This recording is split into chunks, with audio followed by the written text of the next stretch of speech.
မင်္ဂလာပါဒါလေးကတော့1K သား gear box လေးဖြစ်ပါတယ်ကျွန်တော်တို့ gear box လုံးပြီးမတင်ခင်မှာเนาะဒီ pressure leakage ဖြစ်မဖြစ်နေကျွန်တော်တို့လေးနဲ့စမ်းမှာဖြစ်ပါတယ်ဒါကတော့ဒီမှာတအုံမှာဒီမှာကလပြားလေးမြင်ရတာဒီမှာထိုးစမ်းမယ်ဟိုเนาะအမနော်ကလပြားတွေပိုက်လုံးမှာဖြစ်ပါတယ်ပိုက်လုံးမှာကလပြားဖြစ်ပါတယ်မှာနောက်တော့မှာတယ်နော်ဒီမှာဘောလုံးအောင်ပါနော်ဘောကတော့ကျွန်တော်ဒီအောင်နေဖြစ်ပါတယ်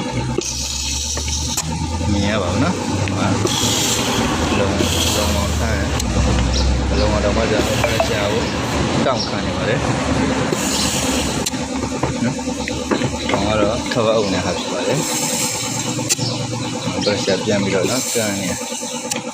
အရောင်ဒီထိတ်ကခါလေးမလုံးလို့ဖြစ်ပါတယ်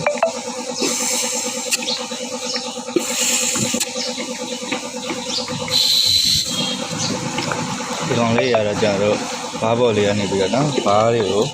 ဒီမှာတော့နဲ့ခိုင်းလိုက်1 1 2 2အပေါက်လေးဖြစ်ပါတယ်ဒီဘားကိုဥမာ1ဆိုရင်1 2ဖြစ်ပါတယ်ဥမာ1 2ဆို2ကိုကျွန်တော်ဒီ line လေးနဲ့ဘားဘော်လေးကဒီမှာတော့ကနေခိုင်းပြီးဘားနေပွင့်ပြီးရင်ဒီပေးပြီးကြီးရထိုးတဲ့အပေါက်လေးဖြစ်ပါတယ်ဒါလည်းပရရှာလည်းလုံးဆိုတော့ကျွန်တော်တို့ဘားဘော်လေးတွေပါတက်ပြီးတော့ပြန်စမ်းမှာဖြစ်ပါတယ်